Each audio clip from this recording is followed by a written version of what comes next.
Si vous êtes nouveau sur ma chaîne, cliquez le bouton abonnez-vous en bas à droite de cette vidéo pour être sûr que vous recevrez les prochaines éditions. Cliquez aussi en haut et à droite la petite cloche pour recevoir les notifications. Vous aurez aussi ici sur ma chaîne accès à mes nombreuses vidéos déjà publiées sur différents thèmes qui vous apporteront un plus si vous êtes à la recherche de votre édification spirituelle.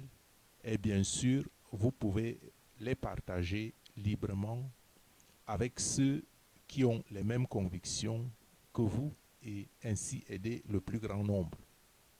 Le thème aujourd'hui est « Purifions notre foi et produisons du bon fruit ». Frères et sœurs, non seulement les Écritures, mais le monde lui-même semble attester que nous sommes la génération de la colère de Dieu. Une génération dans son ensemble et spirituellement parlant, une génération morte et arrogante, dit le Seigneur. Réveillons-nous et évertuons-nous à produire du bon fruit. Et pour ceux qui s'estiment éveillés, ayons du zèle pour Dieu, pour la parole de Dieu. La force ou la puissance peuvent être relatives, dépendant de ce à quoi on se réfère. Pendant que vous vous estimez fort, d'autres peuvent voir en vous un faible. Tout dépend du point de vue. Et cela est vrai dans le sens inverse aussi. Pendant que vous vous estimez être faible, un rien, les autres peuvent voir en vous un héros. Tout cela peut dépendre de beaucoup de facteurs, allant des facteurs simples aux facteurs complexes.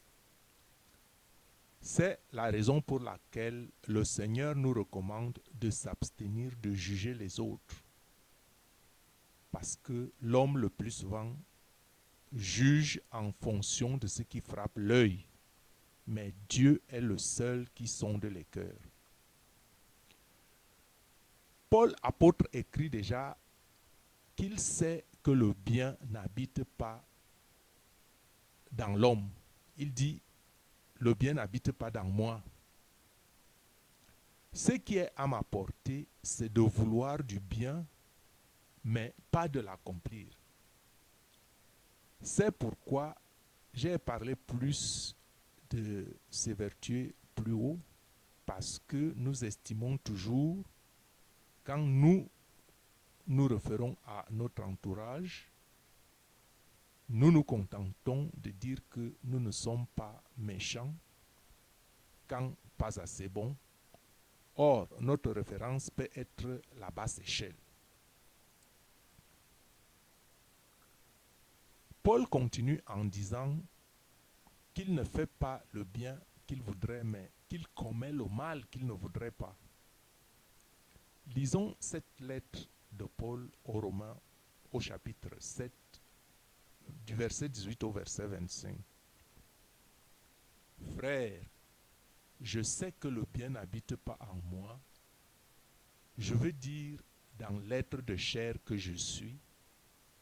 En effet, ce qui est à ma portée, c'est d'avoir envie de faire le bien, mais pas de l'accomplir. Je ne réalise pas le bien que je voudrais, mais je fais le mal que je ne voudrais pas. Si je fais ce que je ne voudrais pas, alors ce n'est plus moi qui accomplis tout cela, c'est le péché, lui qui habite en moi. Moi qui voudrais faire le bien, je constate donc en moi cette loi. Ce qui est à ma portée, c'est le mal. Au plus profond de moi-même, je prends plaisir à la loi de Dieu. Mais dans tout mon corps, je découvre une autre loi qui combat contre la loi que suit ma raison et me rend prisonnier de la loi du péché qui est dans mon corps. Quel homme malheureux je suis, dit Paul. qui me délivrera de ce corps qui appartient à la mort? Et pourtant, finit-il, il faut rendre grâce à Dieu par Jésus-Christ notre Seigneur. Fin du verset. Vous comprenez la lutte du chrétien qui se définit comme la lutte dans l'homme entre le péché et la grâce. C'est pourquoi le Seigneur appelle les églises des hommes à être avivées et à se réveiller. Nous devons nous réveiller parce que quand je parle de purifier la foi, comme le titre de cette vidéo, cela veut dire de nous examiner, d'examiner nos croyances.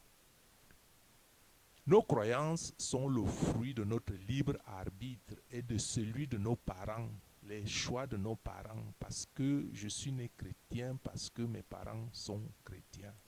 Et tel autre est né, je ne peux pas moi quoi, musulman ou bouddhiste ou hindouiste, parce que ses parents l'étaient. Alors, il y a 1001 croyances dans le monde et les hommes se sont aussi fait des dieux par leurs croyances et dans leurs multiples croyances. Et pourtant, la vérité est qu'il n'y a qu'un seul Dieu et qu'il n'y en a pas d'autre. Frères et sœurs, ne me demandez pas d'apporter des preuves à ce que je dis parce que c'est un constat et le monde en témoigne par lui-même et les événements qui se déroulent sous nos yeux ont été prédits dans les Écritures par les prophètes que le Dieu vrai et unique s'est choisi. Et ces événements en témoignent d'eux-mêmes de quelle époque nous vivons. Donc, ce Dieu de nos prophètes anciens, ce Dieu-là est le vrai Dieu et le seul vrai Dieu et il est au contrôle de tout. Je dis au contrôle de tout, sauf une chose. Je vous surprends, n'est-ce pas, de dire que Dieu n'est pas au contrôle d'une chose. La seule chose pour laquelle Dieu n'est pas au contrôle, c'est votre libre arbitre. Dieu est le créateur, mais Dieu vous a fait libre et Dieu ne viole pas votre conscience. Ça veut dire que chaque homme sur la terre est libre de croire en Dieu ou non. Malheureusement, le malin pousse beaucoup à croire au faux Dieu et le malin s'active à jeter du discrédit sur la vraie croyance, allant à greffer sur la vraie croyance des rites et des coutumes qui amènent beaucoup à pécher contre Dieu. Raison d'être vigilant et de se surveiller parce qu'il y a des rites, des coutumes et des traditions qui n'apportent rien à notre foi. Un peu comme des enfants au jeune âge pour qui jouer est indispensable, ou même alors les adultes avec des jeux électroniques. Cependant, il y a des jeux qui instruisent et il y a des jeux qui abrutissent et n'enseignent rien. Il y a des jeux qui induisent un caractère violent et d'autres qui cultivent à la réflexion, à la réserve et à la tempérance. Et ainsi en est-il de la croyance. Il y a des croyances qui vous feront accepter des choses et il y a des croyances qui vous feront en rejeter d'autres. Mais au final, c'est la parole de Dieu comme prononcée qui compte. C'est Dieu seul comme créateur qui définit les règles de son royaume. La paix, la joie et l'amour éternel. Donc, un cœur alternativement partagé entre l'amour et la haine, ou un cœur partagé en partie avec l'amour et avec la haine, n'est pas de Dieu. Pourtant,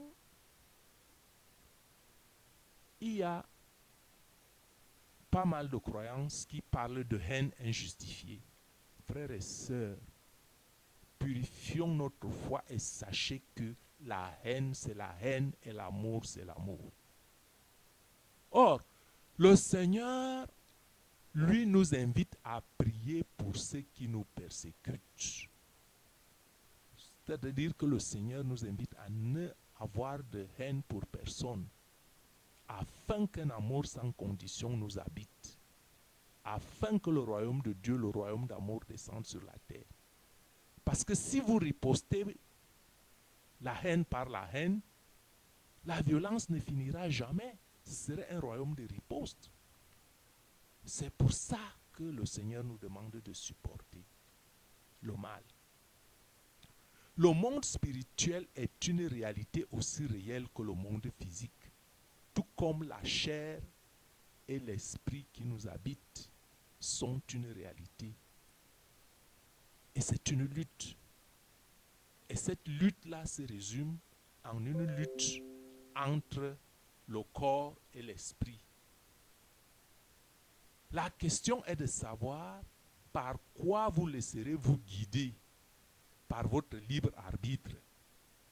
Puisque Dieu est au contrôle de tout, mais pas au contrôle de votre libre arbitre. Par quoi vous laisserez-vous guider et par quoi vous laisserez-vous influencer? Suivrez-vous les désirs du corps ou essayerez-vous de vous laisser guider par l'esprit? C'est ça, purifier sa foi. Purifier sa foi par nos choix, les choix de nos croyances.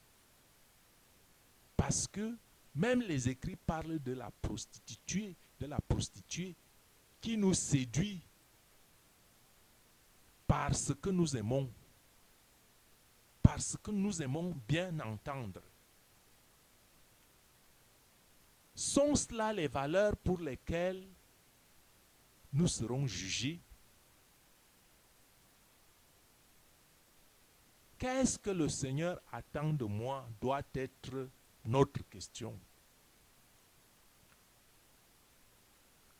Dieu fait et permet tout par amour, même ce qui est à un point de vue et entendement humain, même ce qui semble être difficile.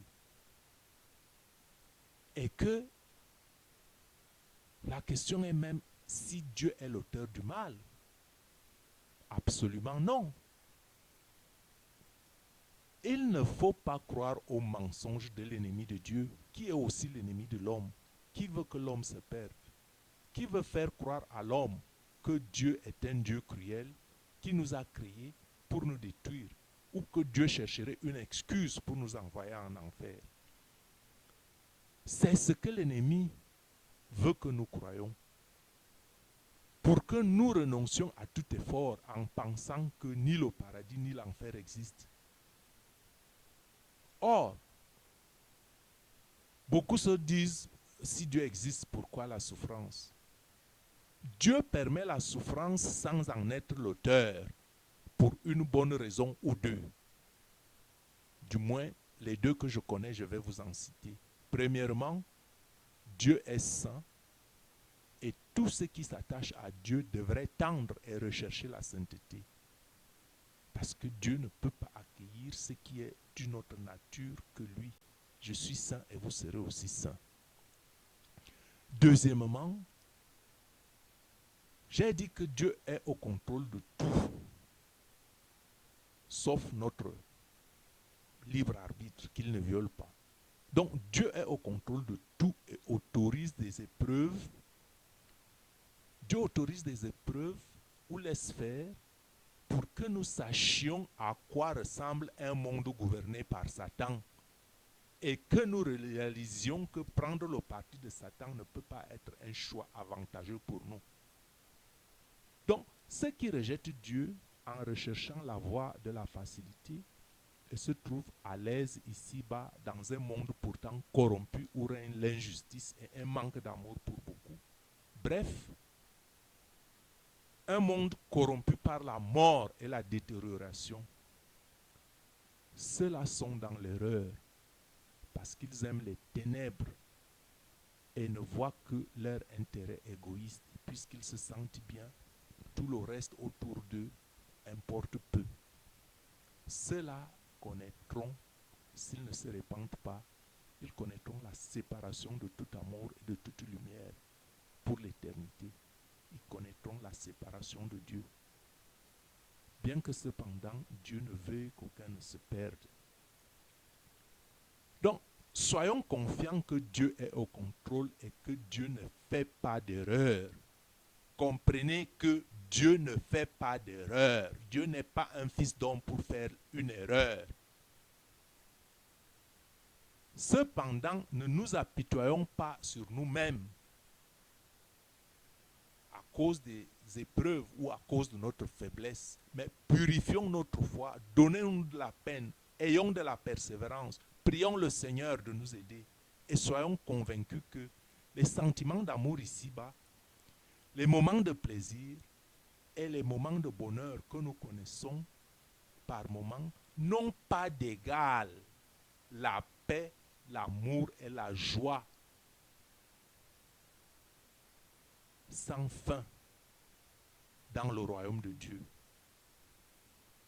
Et le prix pour gagner cette couronne éternelle de paix, d'amour et de joie, le prix a été payé une fois pour toutes par le sacrifice de Jésus pour tout un chacun, pour toi, pour moi et pour les autres. Le sacrifice sur la croix. Et Jésus est le seul intermédiaire entre Dieu et les hommes. On vous racontera de prier tel, de prier tel. Je n'ai rien contre, mais sachez que le seul intermédiaire que Dieu a donné aux hommes est Jésus-Christ. Vous pouvez bien sûr chercher le chemin par Jésus-Christ, par tierce, mais Dieu vous donne, Dieu vous aime, tel que par votre poids, vous pouvez rechercher à toucher Jésus-Christ personnellement. Même si vous demandez par les prières d'intercession. Donc le Christ est le seul que Dieu a donné, le seul nom que Dieu a donné au-dessous des cieux. Il est le visage visible de Dieu le Père, le signe de son amour, le signe de l'amour de Dieu. Parce que Dieu a tant aimé le monde qu'il a envoyé son Fils unique afin que quiconque croit en lui soit sauvé et ait la vie éternelle. Raison pour laquelle nous devons nous éloigner de toute autre doctrine qui ne prône pas Jésus comme Seigneur et Sauveur. Comment donc purifier notre foi? Voici ce que dit le Seigneur. La parole du Seigneur délivrée à son serviteur, à qui il a donné le don d'entendre sa voix. Le Seigneur s'écrie, sortez de là. La prostituée vous a séduit et le père du mensonge vous a égaré. Regarde, vous marchez déjà à travers la vallée.